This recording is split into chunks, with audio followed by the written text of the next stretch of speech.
pero quita todo lo que no la deja seguir adelante, Señor. Glorifícate, Padre, en su vida, Señor.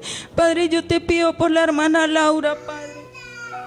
Señor, glorifícate en su vida, Señor.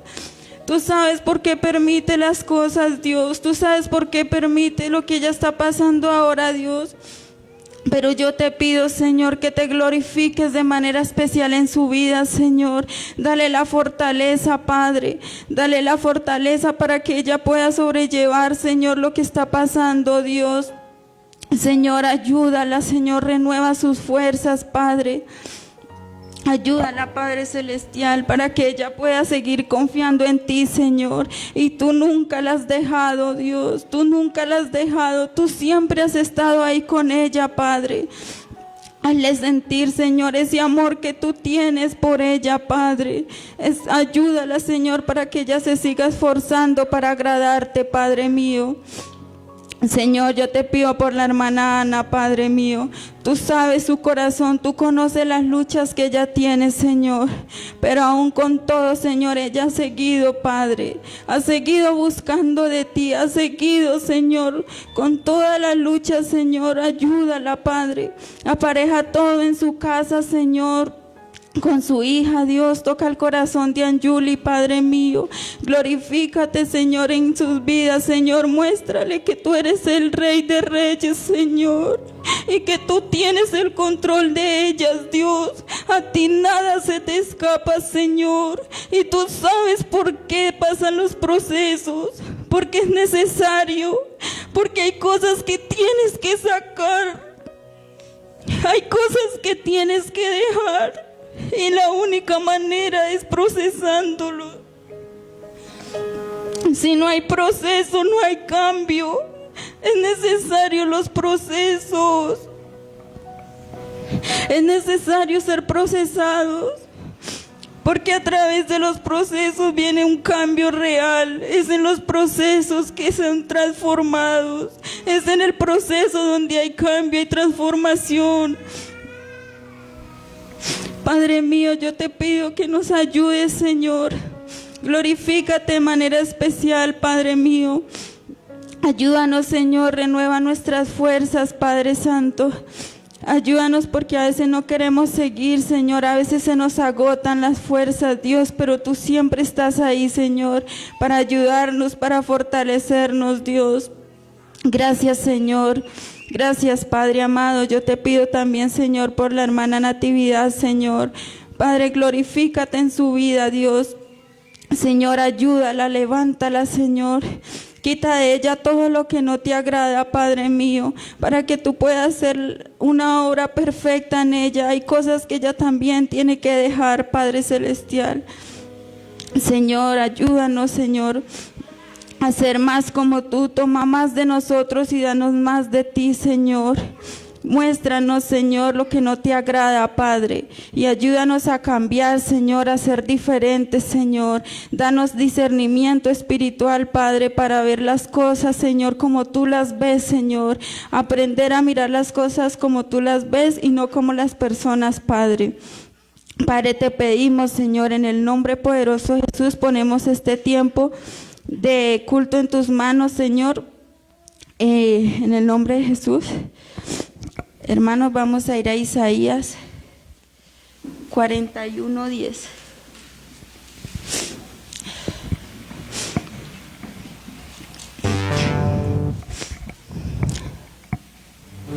Dice: no temas porque yo estoy contigo, no desmayes porque yo soy tu Dios, que te esfuerzo, siempre te ayudaré, siempre te sustentaré con la diestra de mi justicia. He aquí, todos los que se enojan contra ti serán avergonzados y confundidos. Serán como nada y perecerán los que contienden contigo. Buscarás a los que tienen contienda contigo y no los hallarás. Serán como nada y como cosa que no es aquellos que te hacen la guerra. Porque yo, Jehová, soy tu Dios, quien te sostiene de tu mano derecha y te dice: no temas, yo te ayudo. Amén.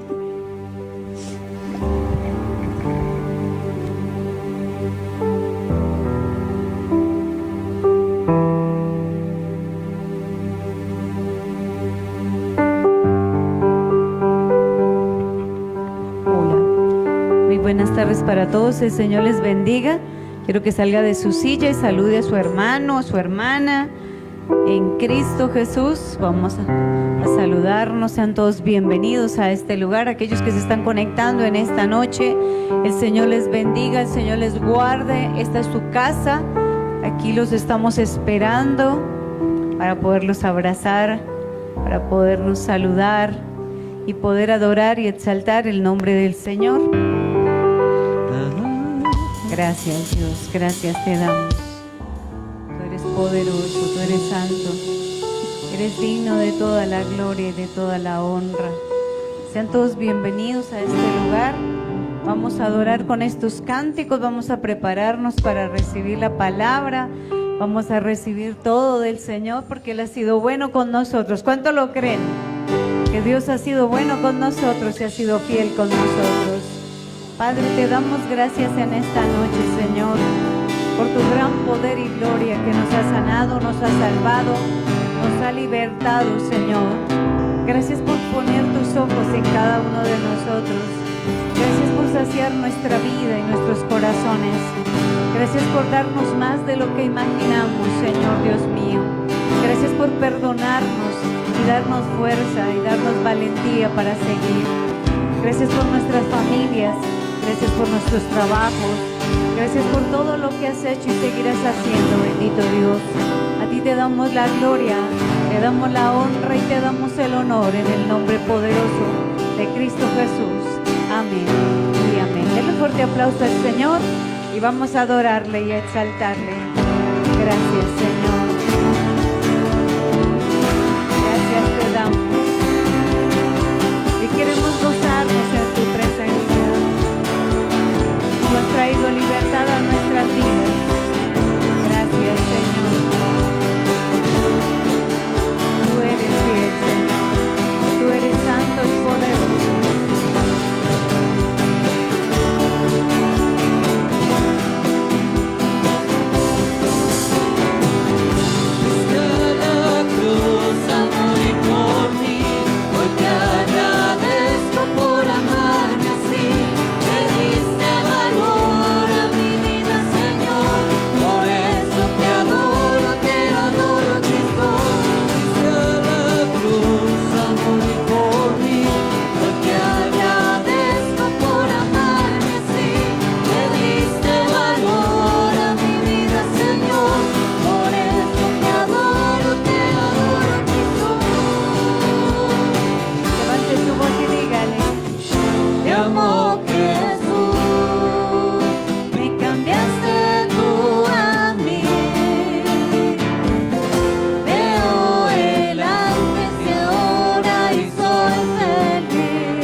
Levante su voz y dígale con nosotros.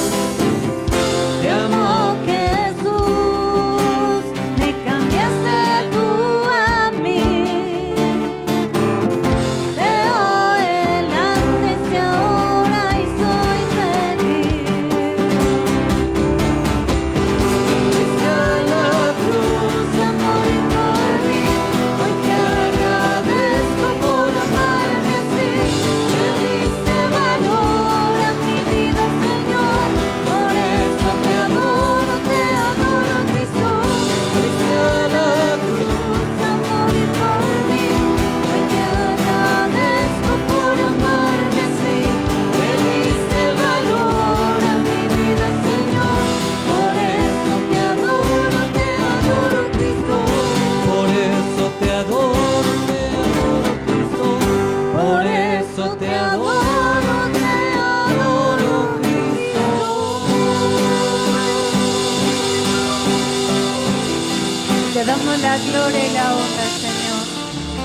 Te damos el honor y la exaltación por ese sacrificio hermoso, precioso que hiciste por cada uno de nosotros. Te amamos, Señor, te bendecimos y como hijos queremos obedecer a tu palabra, obedecer a todo lo que tú nos digas que hagamos, Señor. Por eso te decimos que tú eres santo, santo, santo y digno de toda la gloria y de toda la honra en esta noche. Adoremos con todo nuestro corazón, como si fuera el último día de nuestra vida. Tenemos que adorarle, tenemos que exaltarle. Santo es el que vive, santo es el que reina, santo en las alturas, santo aquí en la tierra, santo en el pesebre, santo en el sepulcro, santa es su sangre derramada en la cruz. Santo es el que vive, santo es el que reina, santo en las alturas, santo aquí en la tierra, santo en el pesebre, santo en el sepulcro, santa es su sangre derramada en la cruz.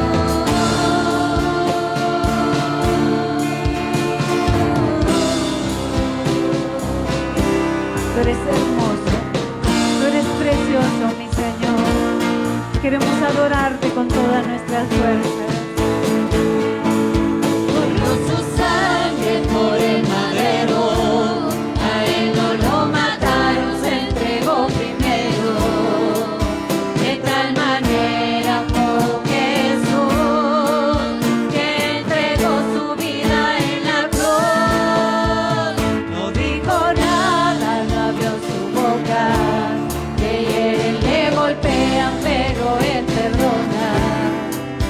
De tal manera amó Jesús, que entregó su vida en la cruz.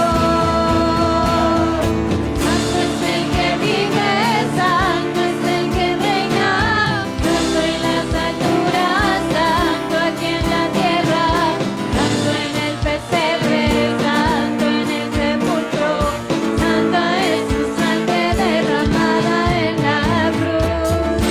El que vive, santo es el que reina, santo en las alturas, santo aquí en la tierra, santo en el pesebre, santo en el sepulcro, santa es su sangre derramada en la cruz.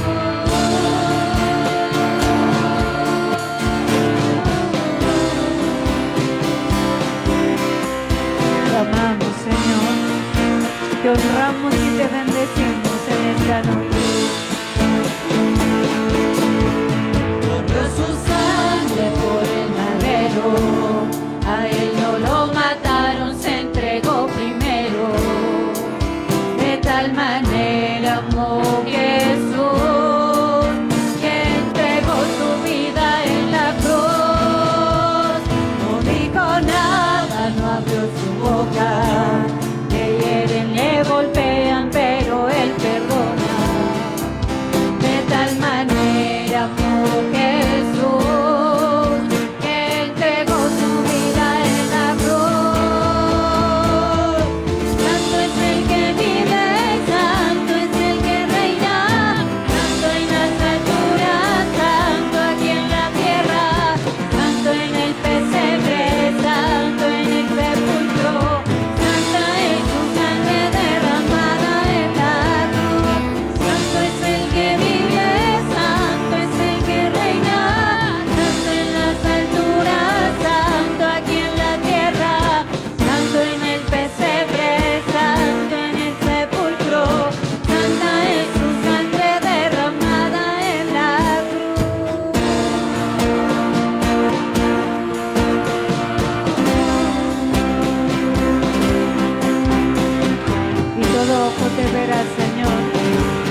Dios, te damos gracias por poder adorarte.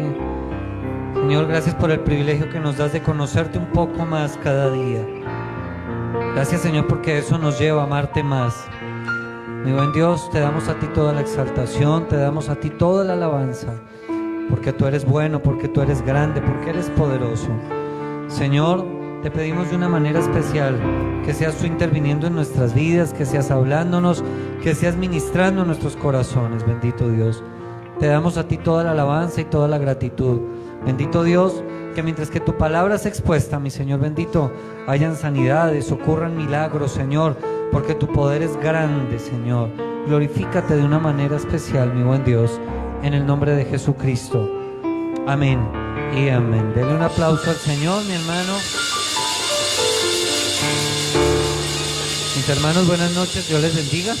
Me alegra muchísimo saludarles. Salude a otra persona que tenga ahí cerquita, o si la tiene lejos también, salúdela. Un saludo a mis hermanos que se encuentran allí a través de la transmisión. Mi hermana Laura, el Señor le bendiga. Mi hermano Alberto, un abrazo bien especial a la distancia. Mi hermana Mari. Y bueno, sé que hay varias personas conectaditas. El Señor les bendiga. Siempre les he dicho, a veces en el monitoreo no puedo ver quién está allí conectadito, pero si usted me deja un mensajito, le puedo saludar. Y por favor, vaya tomando su lugar, saque Biblia, aliste la agenda, dígale que está a su lado, no me vaya a molestar, que lo deje poner cuidado, ¿no?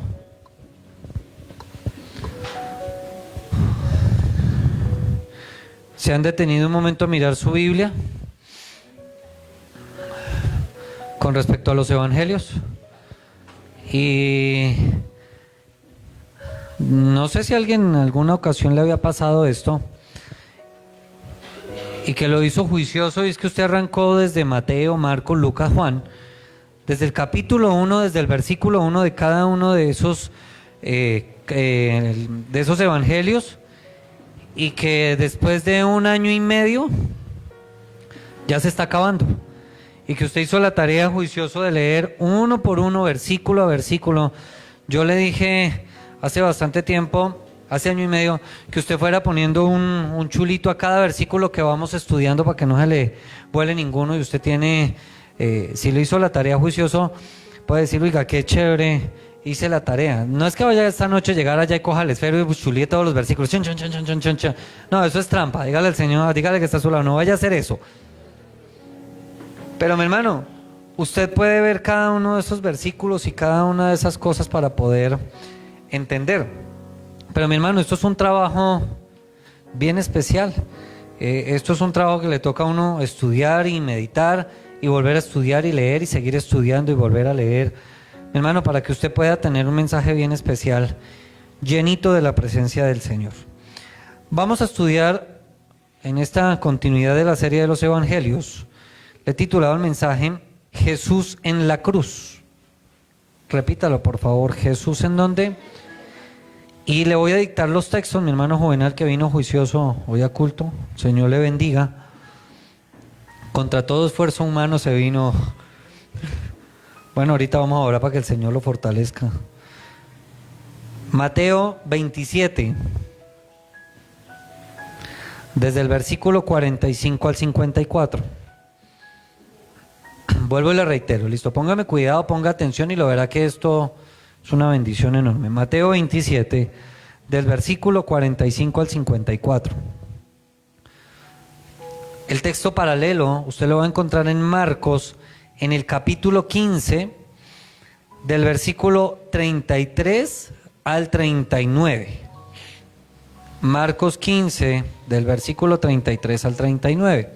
El texto paralelo a estos dos anteriores lo va a encontrar en Lucas, capítulo 23, Lucas 23, del versículo 39 al 48. Y el otro texto que vamos a estar estudiando en toda esta secuencia está en el Evangelio de Juan, en el capítulo 19, del versículo 25 al 30. Amén. Y mi hermano, le pongo en el contexto para que usted pueda estar atento allí.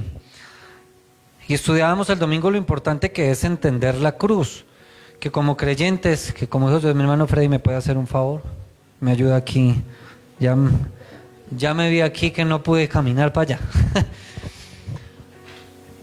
Le explicaba que tenemos que entender la cruz, que no es únicamente ufanarnos de decir que conocemos al Señor, que nacimos de nuevo, que caminamos con el Señor, sino que en realidad, mi hermano, tiene que pasar algo en nosotros y tenemos que entender el verdadero significado de la cruz. ¿Cuántos dicen amén? Y que cuando entendemos la cruz, podemos entender la grandeza de su amor, la grandeza del amor de Dios para con nosotros. Que podemos entender muchísimo mejor el pecado y que de esa manera no nos vamos a volver sinvergüenzas, que el que peca y reza empata, no, sino que le tenemos aún más respeto a Dios, tenemos más temor a Dios, amamos más a Dios y procuramos no caer tanto, entendiendo lo que el mismo apóstol Pablo citó, que todos los días tenemos una lucha entre el espíritu y la carne, y que esa carne todavía nos hace pecar, pero también nos hace entender, mi hermano, esa cruz, la esencia de la verdadera vida cristiana, que no es únicamente decir cristiano por moda, únicamente decir cristiano porque es el común denominador de muchos, no, sino que en realidad podamos vivir una vida cristiana de acuerdo a lo que significa la cruz. Y podemos entender, mi hermano, que no existe salvación fuera de Jesucristo, no hay salvación fuera de Jesucristo. Y entendiendo la cruz bajo ese horror de la crucifixión, bajo esa tortura, bajo todo eso que le sucedió al Señor, suceden cosas bien particulares. Voy a centrarme, voy a dar inicio. Yo le di los textos, usted simplemente vaya poniendo cuidado, mi hermano, a dónde voy. Simplemente en el nombre del Evangelio, ustedes ya saben qué capítulo y busca el versículo rápido, allá lo busca todo. No me vaya a decir ahorita cuando le diga Juan 19, pastor, ¿y cuál versículo? ¿El 5? ¿Cuál 5? Si le dije que íbamos a leer desde el 25. Dígale que está a su lado, despiertico. No, en serio, dígaselo otra vez, despiertico. Aquí el único que puede estar durmiendo es Santi, no más, el resto, nada. ¿A dónde le dije que vamos a empezar? ¿No les he dicho todavía? Muy bien, Lucas capítulo 23, para poder continuar con la secuencia. Y Lucas en el capítulo 23, Mateo 27, Marcos 15, pero Lucas había dicho, los soldados también le escarnecían, acercándose y presentándole vinagre y diciendo, si tú eres el rey de los judíos, sálvate a ti mismo. Y el versículo 39, empezamos leyendo hoy estudiando, dice, y uno de los malhechores que estaban colgados le injuriaban diciendo, si tú eres el Cristo, sálvate a ti mismo y a nosotros. Respondiendo el otro, le reprendió diciendo, ¿ni aún temes tú a Dios estando en la misma condenación? Nosotros a la verdad justamente padecemos, porque recibimos lo que merecieron nuestros hechos. Mas este ningún mal hizo. Y dijo a Jesús, acuérdate de mí cuando vengas en tu reino. Entonces Jesús le dijo, de cierto te digo que hoy estarás conmigo. ¿En dónde? En el paraíso. Hay una escena bien particular después de todo esto que va sucediendo con el Señor, pero tenga pendiente cada una de estas escenas. El Señor en este momento está colgado en la cruz, está allí crucificado.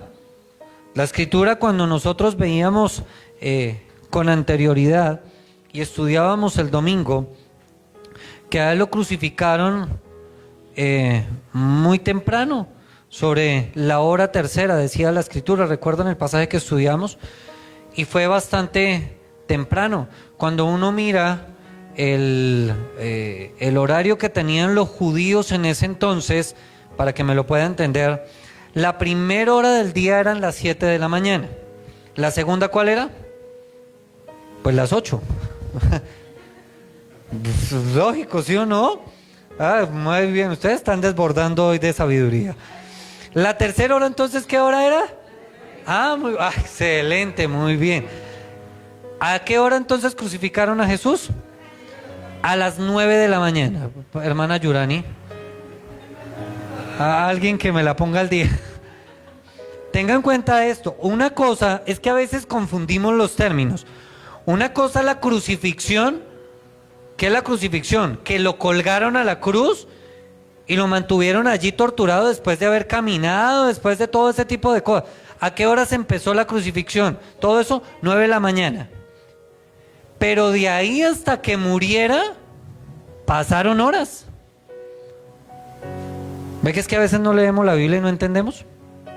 Y a veces pensamos que no, es que a la hora tercera murió y asociamos que la hora tercera con las 3 de la tarde. No, no es por ahí.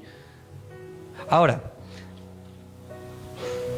hay una escena bien particular, el Señor allí colgado en la cruz, en ese madero, después de toda esta tortura, le están escarneciendo los soldados, gritándole que si Él es Dios, que si Él es el Hijo de Dios, que se salve a sí mismo. Le habían dicho, salvó a muchísimos y no se va a poder salvar a usted mismo. Pero ahora no basta solamente con toda la multitud, con todos los judíos, con todos los soldados que le dicen eso, que ahora 2 de los malhechores que iban con él también lo empiezan a injuriar. Y aquí es donde quiero empezar a aclarar cosas, mi hermano. No importa que me den las 10 de la noche. Gracias, hermano, muy bien. Porque es que cuando uno lee la historia, por mucho tiempo uno había entendido mal la palabra, que uno era el malhechor bueno y el otro era el malhechor malo. No, dígale que está a su lado, no. ¿Juntos eran malos? ¿O por qué iban a la cruz? Porque es que uno era bueno y cayó ahí, se lo llevaron ahí también. Si estaba yendo hacia la cruz era porque era también ¿qué? Malo. ¿De dónde salió ese cuento que uno bueno y el otro malo? Juntos eran malos. Ahora, cuando nosotros miramos el contexto de lo que significa la palabra malhechor, en este contexto, nosotros pensamos en nuestro común denominador que un malhechor fue que se robó por ahí algún pedazo de oro, se robó una oveja, alguna cosa de esas.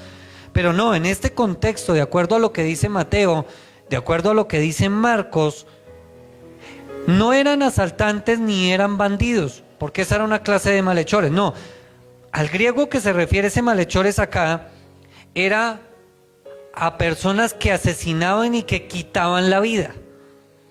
Eso quiere decir que esos 2 malhechores que iban con Jesús no eran ladronzuelos por ahí de medio pelo, eran asesinos. ¿Recuerdan por qué habían encerrado a Barrabás? ¿Por qué ya lo habían condenado? Porque era de uno de los grupos, de un grupo que se llamaba los celotes, que cargaban una daga, una navaja de esas, y que en una de esas revueltas había quizás matado a alguno, porque a él sí le habían comprobado. Que el pueblo pidió que lo dejaran libre, fue otra cosa diferente. Y eso nos ayuda a entender aún más en ese contexto, lo importante de entender el contexto de por qué estos 2 malhechores eran asesinos también, porque los tenían en el mismo parámetro hacia la cruz. Y dice que estaban colgados, mire la escritura bien en Lucas, uno de los malhechores que estaban colgados le injuriaba diciendo que si tú eres el Cristo, sálvate a ti mismo y a nosotros. Y el otro que le reprendió diciendo, ¿ni aún temes tú a Dios? Y mi hermano, para que usted me pueda entender, imagínese un malhechor a un lado, a la izquierda, y el otro a la derecha. Uno le estaba ¿qué? Injuriando, diciéndole al Señor, Señor, si tú eres el Cristo, sálvate a ti mismo. Y de paso va haciendo otra petición, sálvate a ti mismo, pero sálvanos ¿a quién? A nosotros. El otro le responde, ni temes a Dios, pero dése cuenta de las características que tiene el otro. Dice que lo reprendió y él reconoce algunas cosas. Justamente padecemos, recibimos lo que merecemos, y ningún mal hizo, acuérdate de mí. Y empieza una conversación bien particular. Pero mire lo que dice Mateo.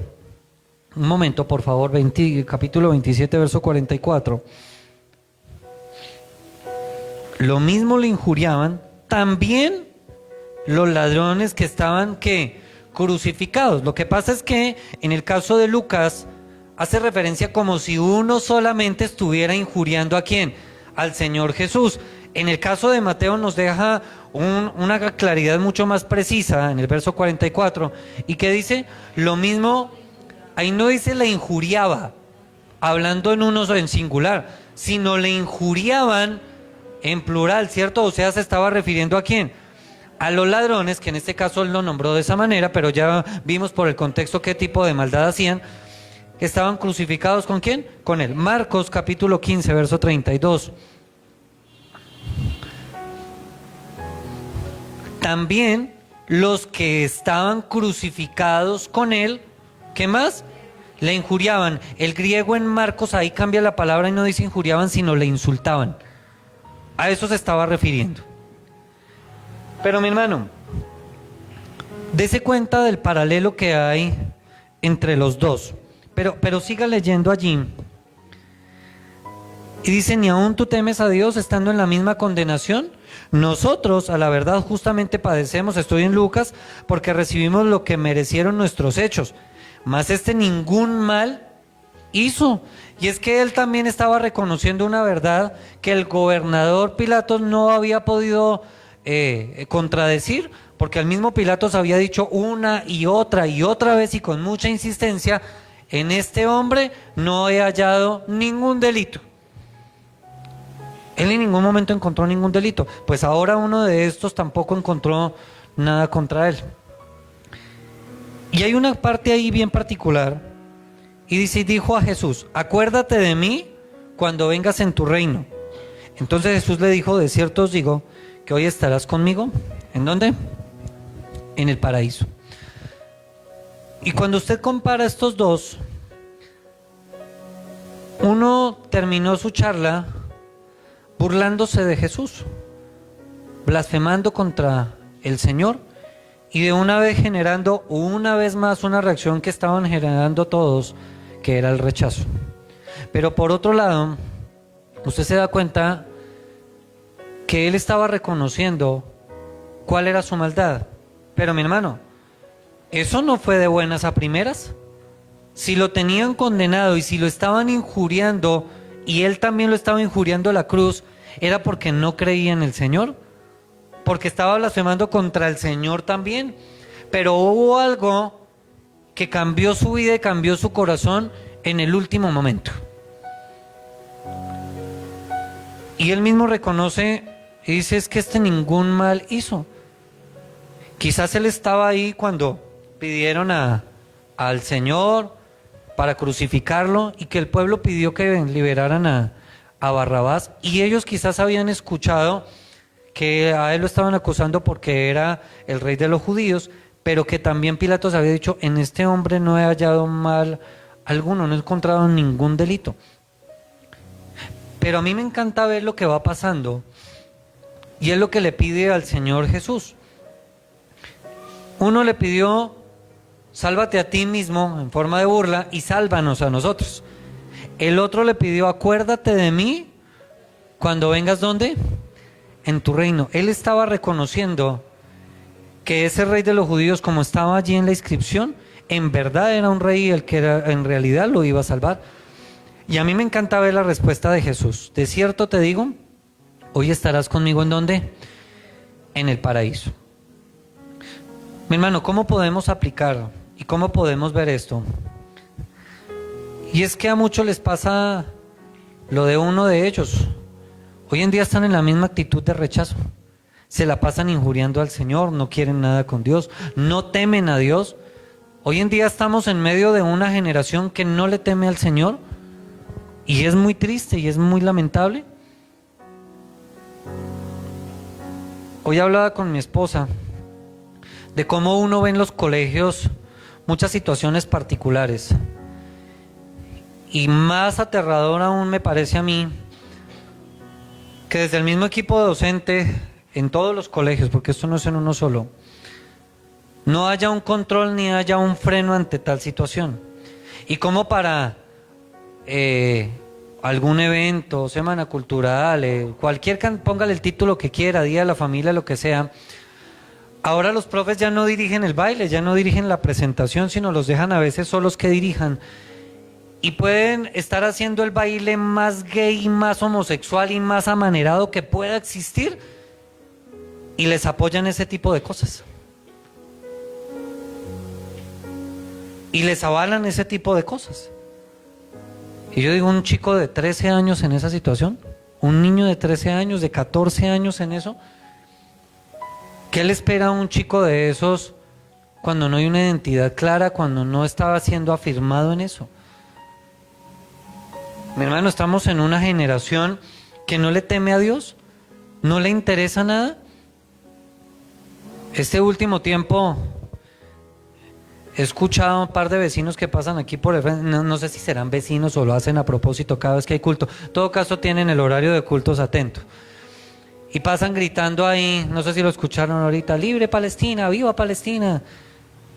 Pues mi hermano, no lo conozco, no sé cuál es la tarea de pasar aquí por el frente de la iglesia a molestar a cada rato y a gritar y... Hermano, hoy en día la gente no le teme a Dios, estamos en una generación que no teme a Dios. Proverbios en el capítulo 2 dice 1, ¿qué es lo que dice? El principio de la sabiduría es el ¿qué? Es el temor a Dios. Y si usted no tiene temor a Dios, pues mi hermano, déjeme decir que es un bruto. Es una persona ignorante que no sabe ni para dónde va, ni de dónde viene, ni nada, está perdido en esta tierra.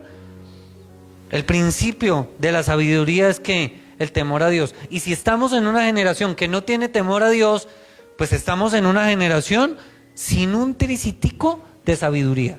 ¿Y qué peligro es eso? La Escritura dice en el Antiguo Testamento, mi pueblo se perdió por falta de... Y qué triste eso. Pero estamos en medio de esa generación.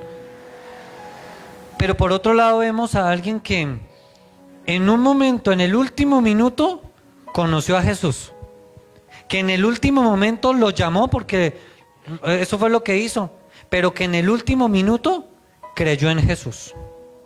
Confió en Él en el último momento, lo aceptó. Y no con esto, mi hermano, quiere decir que nos podemos ir para el mundo y que yo calculo el último minuto para reconciliarme con Dios y me salvé y en el último minuto me salvé. Eso fue una acepción que el Señor hizo ahí para mostrarnos su amplia y grande y abundante misericordia, que en el último minuto lo salvó, punto. Pero mi hermano, nosotros ya sabemos y no nos podemos poner a jugar. Y le hizo una promesa al Señor, el paraíso. Y es que cuando vemos el paraíso era la fidelidad futura que veían en el Antiguo Testamento. El profeta Isaías en el capítulo 51 lo narró de una manera bien especial. Esa esperanza que tenían como pueblo.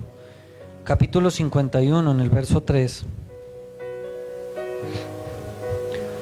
Y estaba hablando de las palabras de consuelo para el pueblo. Y el verso 3 dice, ciertamente consolará Jehová a Sión, consolará todas sus soledades y cambiará su desierto en paraíso y su soledad en huerto de Jehová. Se hallará en ella alegría y gozo, alabanza y voces de canto. Y cuando usted lee todo el contexto de ese capítulo 51, usted ve que ellos allí estaban haciendo y estaban resaltando la fidelidad de Dios que iba a tener con el pueblo en el futuro, y todo lo veían como ese paraíso, como el Señor iba a cambiar todo lo que estaba en desierto por cosas diferentes. El Señor le estaba prometiendo a uno de estos malhechores y le estaba diciendo, hoy estarás conmigo. ¿En dónde? En el paraíso. Le estaba diciendo, hoy tu vida va a cambiar, hoy la vida va a ser diferente. Y uno diría, pastor, pero es que lo van a matar. ¿Cuál vida? Le estaba llevando a entender que después de la muerte había vida, que después de la muerte había una esperanza, y que la esperanza era ¿quién? Jesucristo. Que no iba a terminar todo ahí en la cruz. Si Él se arrepentía verdaderamente, no iba a terminar todo, sino que iba a poder estar en la eternidad ¿con quién? Con el Señor. Y a mí me encanta ver esas palabras cuando el Señor le afirma, hoy estarás conmigo en el paraíso. Mi hermano, hay Personas que podrían llegarse a preguntar, pastor, ¿y cómo se llamaban los ladrones? ¿Para qué quiere saber el nombre? En la Biblia no dice.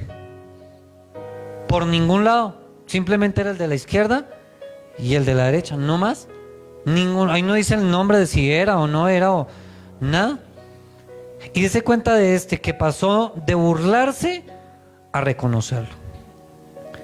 Mi hermano, qué bueno es poder reconocer que la gracia salva aún al peor de los pecadores. Que la gracia es así. A veces nosotros nos sentimos tan indignos, tan miserables, y no hemos entendido que la gracia del Señor, que su salvación está dispuesta para todos, con una sola cosa, reconocerle. Pero no solo eso, mi hermano, que la salvación es dada a cualquiera que la pida. ¿Qué fue lo que hizo este malhechor? Acuérdate de mí cuando estés ¿dónde? En el paraíso. Acuérdate de mí cuando vengas en tu reino. Él sabía que Jesús era el Mesías, lo había acabado de conocer, había acabado de reconocerlo. Mi hermano, pero es poder entender también que la cruz cambió su manera de pensar. La cruz fue lo que hizo. Mire lo que dice Juan en el capítulo 12. Ya lo habíamos estudiado, pero mire lo que dice el verso 32. Y si yo fuere, ¿están conmigo? Verso 32, ¿qué dice la escritura? Cuando el Señor estaba anunciando su muerte, Él dijo, y si fuere levantado de la tierra, a todos atraeré a mí mismo. ¿Qué era lo que estaba diciendo el Señor en ese contexto? ¿Se recuerdan? Cuando el Señor dijo, es que a mí me van a levantar en un madero. Cuando yo sea levantado, es decir, que esa cruz la iban a poner de forma que vertical, y que cuando estuviera allí, Él mismo iba a traer ¿a qué? A muchos. Pues este era uno de esos que iba a empezar a traer. Por causa de eso, y mire cómo se empezaba a cumplir la palabra de todo lo que el Señor iba diciendo. Cada vez se cumplía más y más y más. Y mi hermano, poder entender que hay dos opciones: o el rechazo o el reconocimiento como Rey y Salvador. No es más, o aceptamos o rechazamos. Con el Señor esas medias cintas o ese punto medio, que es que sí lo acepto, pero como que sigo en el mundo. No, o lo acepta o sigue en el mundo, ya. No hay de otra, no hay término medio. Con el Señor no funcionan las cosas de esa manera. El Señor ya lo ha explicado de otra forma. Usted no le puede servir a dos señores, porque uno va a estar contento y el otro que se va a disgustar. O le sirve al uno o le sirve al otro. Qué buena enseñanza, ¿no? Yo pensé que decían amén. Mi hermano, Juan, capítulo 19, téngalo allí pendiente. Y antes voy a hacer un paréntesis. Y quiero hacer una pregunta acá. Vamos a meter aquí en líos. ¿Cuántos fueron católicos alguna vez en su vida? Levante su mano. ¿Ninguno? ¿No le den miedo? Yo pintaba para cura. ¿Cuál es el asunto? Ay, pastor, sí, ya le he contado. Pues se lo vuelvo a contar si le quedó alguna duda. Levante la mano. Otra vez, ¿quién fue católico alguna vez? Hay pocos que son de hogar, que vienen de cuna cristiana. Qué bendición, ¿cierto? ¿Recuerdan? Y es que, ¿por qué digo me van a meter en problemas? Porque muy seguramente me van a intentar bloquear el video. Hermano, ¿cuántos alguna vez en Semana Santa escuchamos sobre el Vía Crucis? Es más, ¿cuántas veces usted fue a procesión? El Señor lo perdone. Mi hermano, íbamos a procesión el Viernes Santo, ¿cierto? ¿Y qué se hacía dentro de la procesión? A ver si alguno se acuerda. Tristeza, güey. Pero dentro de todo el entorno de tristeza, 12 estaciones, ya le quitó 2, mi hermano. Mutiló 12. Muy bien. Mira, el hermano tiene la idea, pues ya se le olvidó. Qué bueno que le olviden esas costumbres. Habían varias costumbres. Una de esas era que ese se hacía el Jueves Santo, el lavatorio, el viernes las 7 palabras o 9, bueno, cada uno ya le ponía diferente. Pero había algo particular el viernes, que era lo que se hablaba sobre el Vía Crucis, ¿cierto? Tenía 14 estaciones, porque de esa manera lo titula la Iglesia Católica Tradicional. Pero mi hermano, ahora le voy a hacer la pregunta candente, así bien, ¡guau! Mi hermano, cuando uno ve las estaciones, la estación 3, la 7 y la 9, es que me la sé. Y si es que me toca estudiar para poderles enseñar con autoridad y si no quedamos, díganos muchachos aquí, pailas. La 3, la 7 y la 9 hablaban de algo particular y eran de la caída de Jesús con la cruz a cuestas. Primera caída del Señor, segunda caída, tercera caída. Mi amado hermano, ¿dónde apareció eso en la Biblia? ¿Qué pasó que ninguno contestó? El Señor ya está en la cruz, no lo pueden bajar de allá otra vez. Ay, Señor, espera que se te olvidó carne. No. Mi hermano, hasta aquí hemos leído Mateo, hemos estudiado Marcos, hemos estudiado Lucas y hemos estudiado Juan versículo a versículo. Y dígame dónde la Biblia habla de una sola, al menos, de una de las caídas del Señor Jesús con la cruz a cuestas. Mi hermano, eso quiere decir que no hay un fundamento bíblico en esa enseñanza de ese Vía Crucis. Esas 3 estaciones no existen. Le voy a mencionar una adicional. Había una estación que hablaba acerca de que la Verónica se había acercado y le había puesto un manto en su rostro para secarle el rostro, y que ese manto había quedado impregnado, y hoy en día todavía se habla de ese manto. Mi hermano, en la Biblia, ¿cuándo se acercó esa mujer?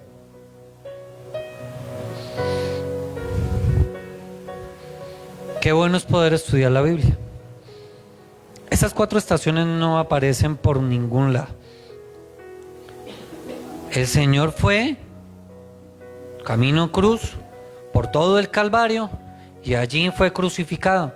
La Biblia no describe exactamente qué fue la crucifixión, pero por la historia y el contexto histórico ya sabemos de qué se trataba esa tortura de la crucifixión que practicaron con el Señor Jesús.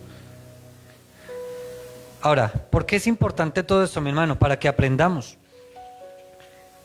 que nosotros no podemos caer en errores por falta de estudiar la Biblia. Tenemos que estar estudiando y no comer entero. Usted tiene que ser muy cuidadoso. Usted se va a encontrar con personas de aquí en adelante, mi hermano, que a usted le van a confrontar con situaciones como esta. Y usted tiene toda la autoridad y el conocimiento para poder decir, muéstremelo en la Biblia. Y si no está en la Biblia, no existe. Es así de sencillo. Si no está en la Biblia, es algo que está errado. Y nosotros no podemos practicar ese tipo de cosas. Usted tiene la verdad. La Escritura dice que si conocemos la verdad nos hará ¿qué? Libres. Eso es lo que dice la palabra del Señor. Ubíquese en Marcos, por favor. En Marcos le dije, no, en Juan, perdón. Allí en capítulo 19, estábamos en Lucas. Y después de que tiene esa conversación, donde le dice allí a uno de los malhechores, de cierto te digo que hoy estarás conmigo en el paraíso, Jesús hace algo especial. Y dice, estaban junto a la cruz de Jesús, ¿quiénes? Su madre y la hermana de su madre, María, mujer de Cleofas, y María Magdalena. ¿Están conmigo? Cuando vio Jesús a su madre y al discípulo a quien él amaba, que estaba presente, dijo a su madre, mujer, he aquí a tu hijo. Después dijo al discípulo, he aquí a tu madre, y desde aquella hora el discípulo la recibió en su casa. Y pareciera algo salido del contexto, ¿sí?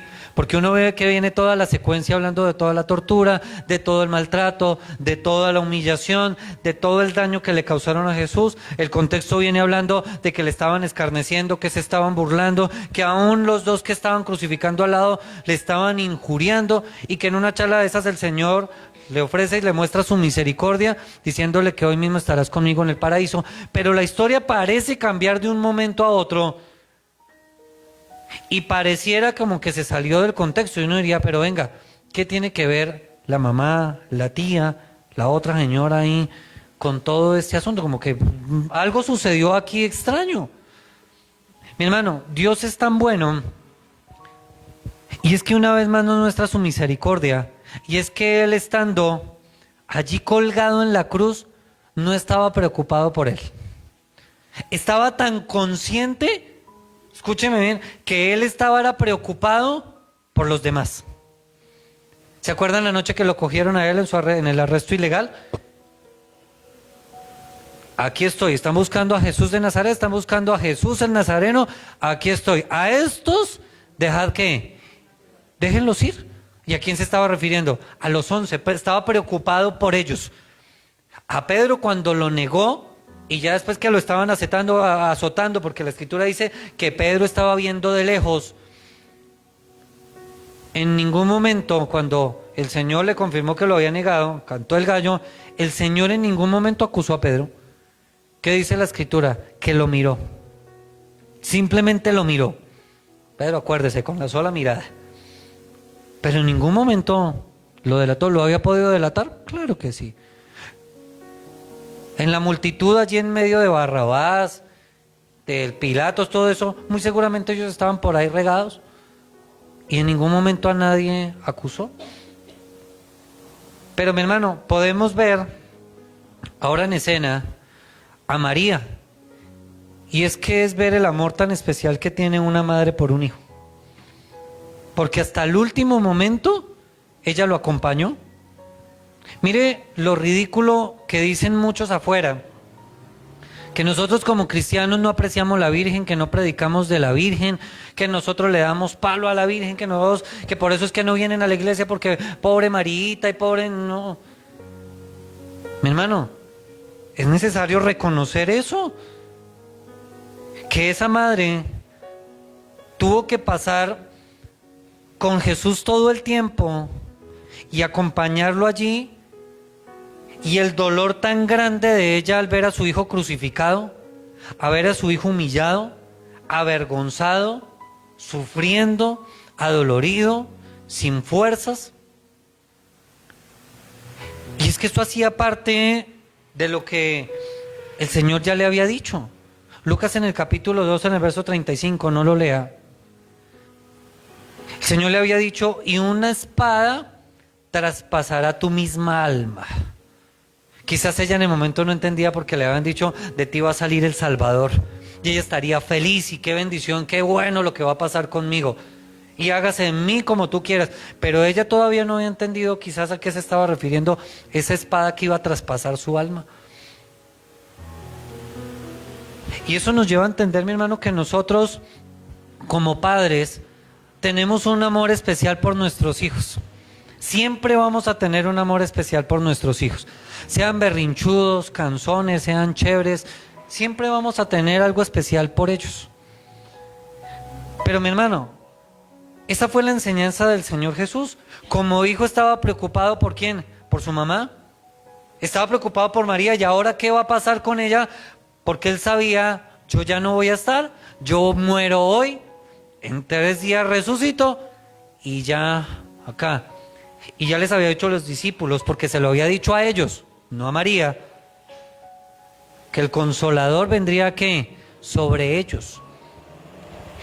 Y él estaba pensando qué pasaría, y estaba acompañado de 2 personas más. Una habla de María, la mujer de Cleofás.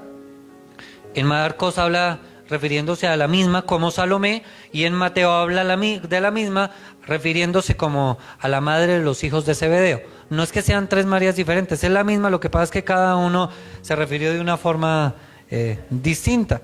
Es como si dijeran aquí, la madre de la pastora, ¿sí? La madre del hermano Carlos, la madre de don Jairo. No, es la misma, es la misma, ya. Lo que pasa es que cada uno se refirió de una manera distinta. Y aparte estaba ¿quién? María Magdalena. ¿Y qué podemos resaltar de eso, mi hermano? Es que fueron unas mujeres fieles, estuvieron con Jesús, y a mí me impacta esto, ver esas mujeres fieles, sin importar las consecuencias, ahí pegadas a la cruz con Jesucristo, pegadas ahí. Es que ni siquiera Pedro, porque Pedro se ufanó varias veces diciendo, Señor, si tuviese que dar la vida por ti, yo la doy. ¿Dónde estaba Pedro? Pedro ya había huido, estaba llorando amargamente. A Pedro le había costado eso y era el primero que había dicho, Señor, si me toca ir a la cruz, pues venga, ¿dónde estaba Pedro? Aquí estaban, era unas mujeres para honrarlo, para apoyar a María también, sin importarle absolutamente nada, sino simplemente estar con Jesús. Y eso nos enseña algo, mi hermano, es ver qué tan especial son las mujeres para Dios. Mujeres, ustedes son una bendición para el Señor. Ustedes no son ninguna porquería, no, ustedes son una bendición grandísima. Mi hermana, siéntase feliz cada vez que pueda venir al templo, y si la critican y la molestan, perdóneme, pero de mal a los demás. Mire, dése cuenta del ejemplo tan especial. Mujeres que estaban pegadas a Jesús todo el tiempo, fueron fieles, fueron constantes con el Señor, no les importó nada. Mi hermano, ¿cómo nos toca aprender a todos nosotros de esa actitud de esas mujeres? Estando ahí, siendo obedientes, caminando con el Señor. Y no solo eso, sino que más, creyendo. Porque si no hubieran creído en Jesús, no caminan con Él. Y a mí me encanta ver el discurso de Juan. La humilde forma de Juan para referirse a él mismo. Vuelva y lee allí, en Juan. ¿Dónde estábamos? Se me perdió el versículo. 25. Mire, verso 26. Cuando vio Jesús a su madre y al discípulo, ¿a quién qué? Mire que Juan, porque estamos en el Evangelio de Juan, ¿quién escribió Juan? Pues Juan. Juan en ningún momento se ufana. Mire la humildad de este tipo. En serio que este evangelista a mí me asombra. Él en ningún momento dice ahí, y estaba Jesús y María y yo. No, al discípulo al que él amaba, ni siquiera se describió a él mismo. Él sabía de esa manera porque era de esa forma. ¿Se acuerdan cómo lo describió en la cena del Señor? Aquel que estaba recostado en su pecho. No dijo, es que yo estaba recostado. No. Qué lección de humildad, mi hermano. Mire lo que dice Juan 13. Y es que notoriamente en Juan vemos esto. Juan 13, verso 23. Y uno de sus discípulos, al cual Jesús amaba, estaba recostado al lado de Jesús. Juan en el capítulo 19, verso 26. Usted es un duro para buscar Biblia y le rinde. Mire esto tan especial que dice. Cuando vio Jesús a su madre y al discípulo a quien él amaba, que estaba presente, dijo a su mujer. Ahora vaya un momento, me voy a saltar un segundito simplemente para esto. Juan 21.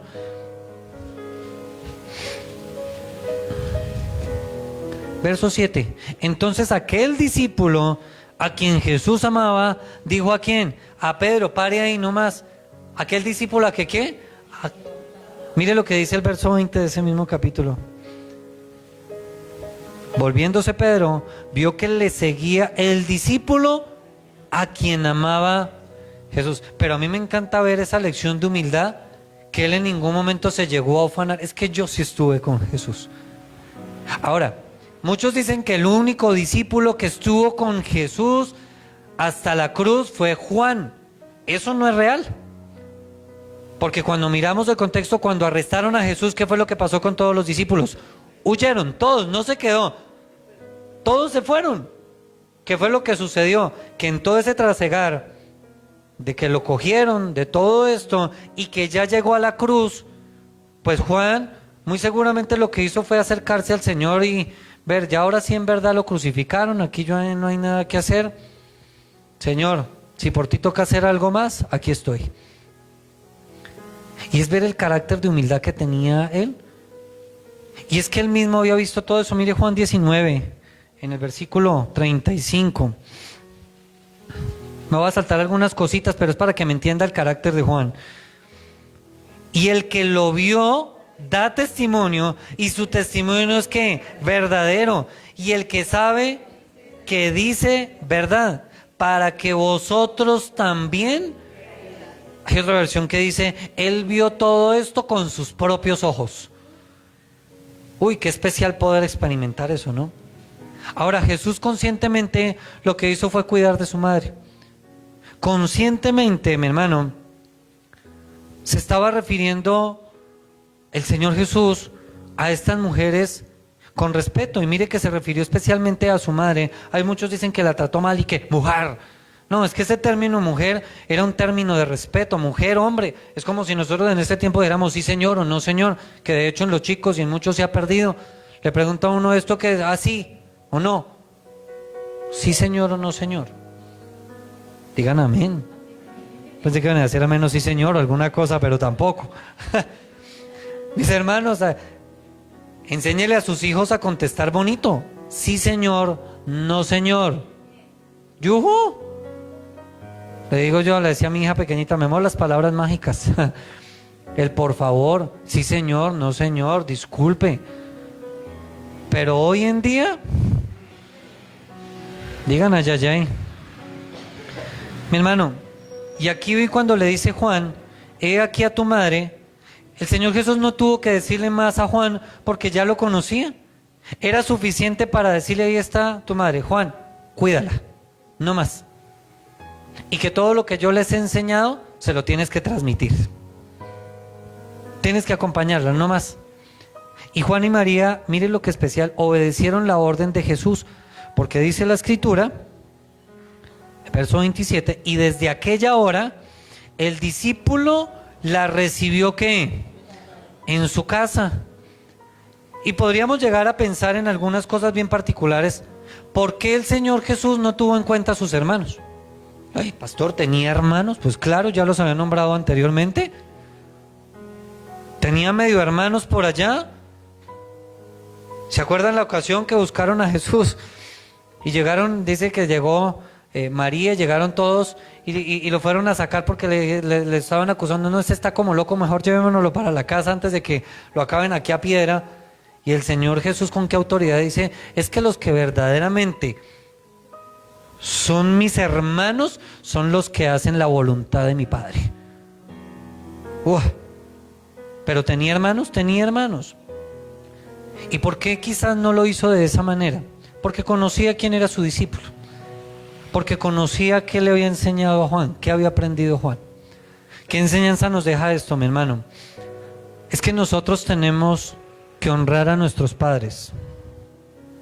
Si aún los tenemos con vida, tenemos que honrarlos.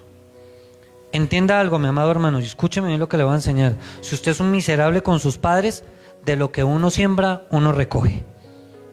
Porque usted tiene hijos, mire lo que va a pasar más adelante. ¿Qué les está enseñando a usted?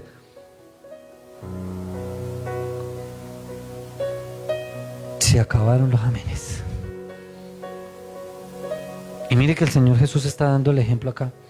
Él honró a su madre hasta el último momento, se preocupó por ella.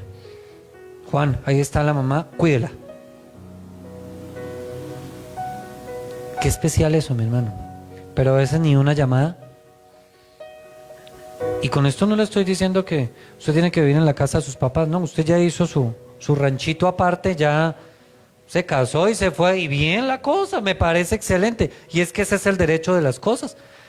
Pero con eso usted no se puede volver miserable, que al menos una llamada, al menos al mes invítele un almuerzo. Yuhu. Pero nada. Yo le pregunto, ¿quién lo paladeó usted chiquito? ¿Quién lo aguantó usted chiquito? ¿Quién le limpió el pompis cuando era chiquito?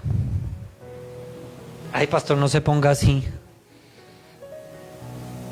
Mire que de María no se habla en muchas ocasiones, ni de la vida de Jesús, y muchos hablan de eso de una forma errónea. ¿Qué pasó de Jesús desde los 12 años hasta que fue adulto y empezó su ministerio? Porque la Biblia no habla de nada de él en su juventud ni nada.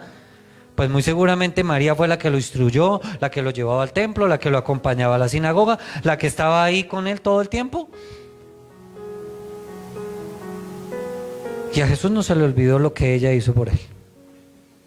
¿Cómo se nos va a olvidar a nosotros, como hijos, lo que nuestros padres han hecho por nosotros? Vaya a Mateo 27, o a Marcos 15, o a Lucas 23, a cualquiera de esos. Yo voy a leer simplemente y usted me sigue la cuerda. En todos dicen lo mismo, cambian algunas palabritas.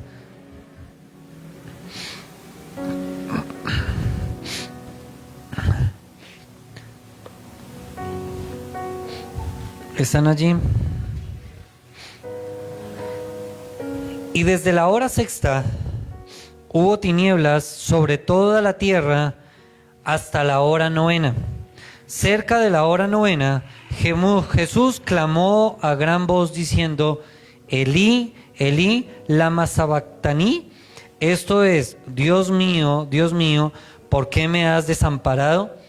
Algunos de los que estaban allí decían al oírlo: a Elías llama a este. Y es que vemos una escena bien particular, mi hermano, donde Jesús está clamando. Y es que es una situación difícil, de dolor, en medio de la crueldad, en medio de la tortura de la crucifixión, en medio de todas estas situaciones. Y es necesario que entendamos lo que dice el texto. Dice: desde la hora sexta hubo tinieblas en la tierra. ¿Hasta cuándo? ¿Hasta qué hora? Hasta la hora novena. Entonces, aterricémoslo en nuestro horario para que podamos entender. ¿A qué horas empezaron a crucificar al Señor Jesús? A la hora tercera, que era ¿qué? Las 9 de la mañana. Empezaron temprano. ¿Por qué razón? Porque ellos necesitaban salir de ese asunto pronto, porque al otro día era el sábado, el día de reposo, y no estaba permitido, de acuerdo a sus leyes, que ninguna persona fuera muerta ni nada de eso, de acuerdo a la ley, y ellos no se iban a pasar la ley por encima. Entonces, ¿qué necesitaban? Matarlo el mismo viernes, crucificarlo y ya. Por eso mismo dentro de la crucifixión pasaba algo, y es que cuando se acercaba estas fechas y este tipo de cosas, a veces dejaban los cuerpos colgados en la cruz. Uno lo hacían para generar temor en el pueblo, pero lo otro era porque si los cogió la tarde y no había quien los bajara, ya venía el día de reposo y ya nadie podía meterle mano a ese muerto y tocaba dejarlo ahí hasta que no pasara todo ese tiempo. ¿Recuerdan que al mismo Señor Jesús lo molestaban? Y es que ayudas, y es que siembran, y es que cogen trigo en el día de reposo, y es que hacen esto, y es que ellos tenían, los líderes religiosos han llegado a un punto extremo, que es que ni siquiera dejaban ir al baño a nadie el día de reposo. Ya habían sido tan extremistas en todos los casos, que en este caso necesitaban salir de ese asunto rápido. A las 9 de la mañana lo empezaron a crucificar. Y dice la escritura acá: desde la hora sexta, ¿qué es la qué hora? Sobre el mediodía. La hora sexta, acuérdense, 9 de la mañana, la tercera hora. La hora sexta sería ¿qué? Las 12 del día. Pastor, ¿y para qué nos enseña eso? Para que usted me pueda entender una cosa ahorita especial. Y dice la escritura: y que desde la hora sexta, o sea, desde las 12 del día, hubo tinieblas sobre toda la tierra hasta la hora novena, que eran ¿qué? Las 3 de la tarde. Oscuridad desde las 12 del día hasta las 3 de la tarde.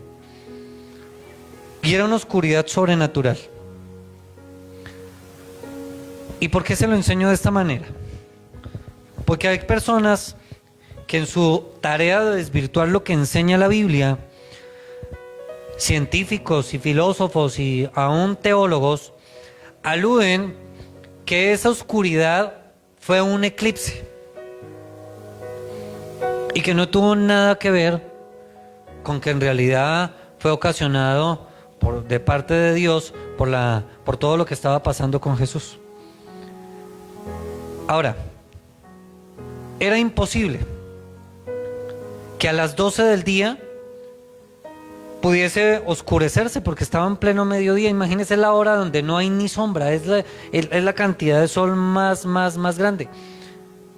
Ahora, no pudo ser un eclipse, porque ningún eclipse dura más de 3 horas. No puede durar 3 horas, es imposible que dure tanto tiempo, porque el eclipse va rotando. Cuando sucede es cuestión de segundos, minutos a veces, pero no de horas. Pero aparte de eso, cuando uno mira toda la historia, el eclipse nunca salía en luna llena, sino en luna nueva.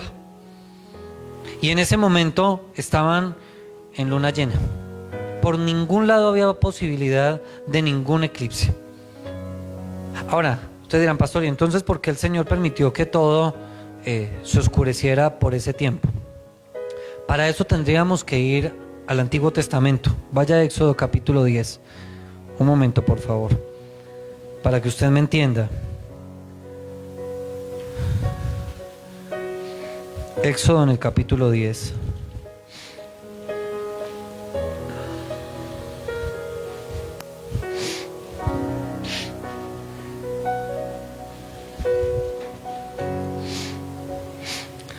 Y en ese contexto está Moisés con el faraón, porque había endurecido su corazón y no se quería acercar a Dios, no quería nada. No le importó que viniera 1, 2, 3, 5, 10 plagas, y a él no le interesó que nada, y estaban en la última plaga. Y esta fue fuerte, que mire lo que dice el verso 21. Jehová dijo a Moisés: extiende tu mano hacia el cielo para que haya ¿qué? Tinieblas sobre la tierra de Egipto, tanto que cualquiera las palpe. Ay, pastor, ¿y entonces qué tiene que ver? Siga leyendo. Y extendió Moisés su mano hacia el cielo, y hubo densas tinieblas sobre toda la tierra de Egipto. ¿Por cuánto tiempo? Por 3 días. Y de ahí viene la celebración de la Pascua. Recuerden que estaban con la plaga de las tinieblas, nada, y el Señor, ¿qué es lo que dice? Viene ahora el espíritu de muerte, va a pasar, y ¿qué es lo que tienen que hacer? Van a sacrificar un cordero, van a coger esa sangre, la van a poner sobre los dinteles de las puertas, y cuando venga eso, el ángel de la muerte no va a tocar, porque esa seña de esa sangre indica algo, y de ahí viene el término Pascua, pasar de largo. Entonces, cuando viera eso, el espíritu de muerte tenía que seguir derecho. Ahí no se puede meter, en esa casa no puede tocar a nadie. Mi hermano, 3 días allá, y era algo que estaba tipificando, mi amado hermano, lo que iba a suceder con el Señor en estas 3 horas. Porque así como en el Antiguo Testamento hubo necesidad de un sacrificio con sangre para marcar que pasara de largo, ahora se necesitaba un sacrificio con esa misma sangre para que ese espíritu de muerte pasara de largo. Ahora lo especial, mi amado hermano, es esto. Es que poder entender que nosotros éramos los que estábamos condenados a muerte. Los que estábamos destinados a un final sin Cristo, sin Dios, sin salvación. Y que ese sacrificio en esas 3 horas, hasta la última gota de sangre del Señor, fue para salvarnos a cada uno de nosotros. Fue para lavarnos a cada uno de nosotros. Mi hermano, este era el verdadero Cordero Pascual. Allí en el Antiguo Testamento, cada vez que tenían que pedir perdón o hacer una expiación o alguna cosa de estas, tenían que sacrificar algo. Acá, mi hermano, el sacrificio fue una sola vez, y con ese sacrificio fue suficiente. Nada más. Siga leyendo, por favor, conmigo. Y cerca de la hora 9, o sea, ¿qué hora? Las 3 de la tarde, clamó Jesús a gran voz. Y ahí quiero detenerme un momento para que usted reflexione en lo siguiente. Si al Señor Jesús lo empezaron a crucificar a las 9 de la mañana, el día anterior había estado en vela, le habían torturado por 1 hora, le habían golpeado. Pero si a las 9 de la mañana empezó todo este asunto, después de haber pasado por 6 audiencias, y dice que estuvo hasta la hora 9, hasta las 3 de la tarde, mi hermano, ¿el Señor Jesús estuvo colgado en una cruz por 6 horas? Y son detalles que a veces pasamos por encima. Pensamos a veces que eso fue rápido, llegaron allá, pum, 5 minutos lo colgaron, se acabó el asunto y ya. Mi hermano, fueron 6 horas, de acuerdo a lo que la Escritura nos enseña. 6 horas colgado en un madero. 6 horas aguantando burlas. 6 horas aguantando que lo escarnecieran. Horas, mi hermano, por amor a nosotros. Horas por amor a quién? A nosotros. Y clama allí: Dios mío, ¿por qué qué? Me has abandonado. Marcos, en el capítulo vaya allí donde estamos, 15. Lo nombra de otra manera, en el verso 34. Y a la hora novena Jesús clamó a gran voz diciendo, Eloi, Eloi, que traducido es lo mismo. Dios mío, ¿por qué me has qué? Desamparado. Y es que era un grito de angustia, un grito de agonía, pero también era un grito de confianza. Mi hermano, ¿y a qué se refería el Señor cuando dijo eso? Al Salmo 22. Vaya ya un momento, para que usted me lo pueda entender.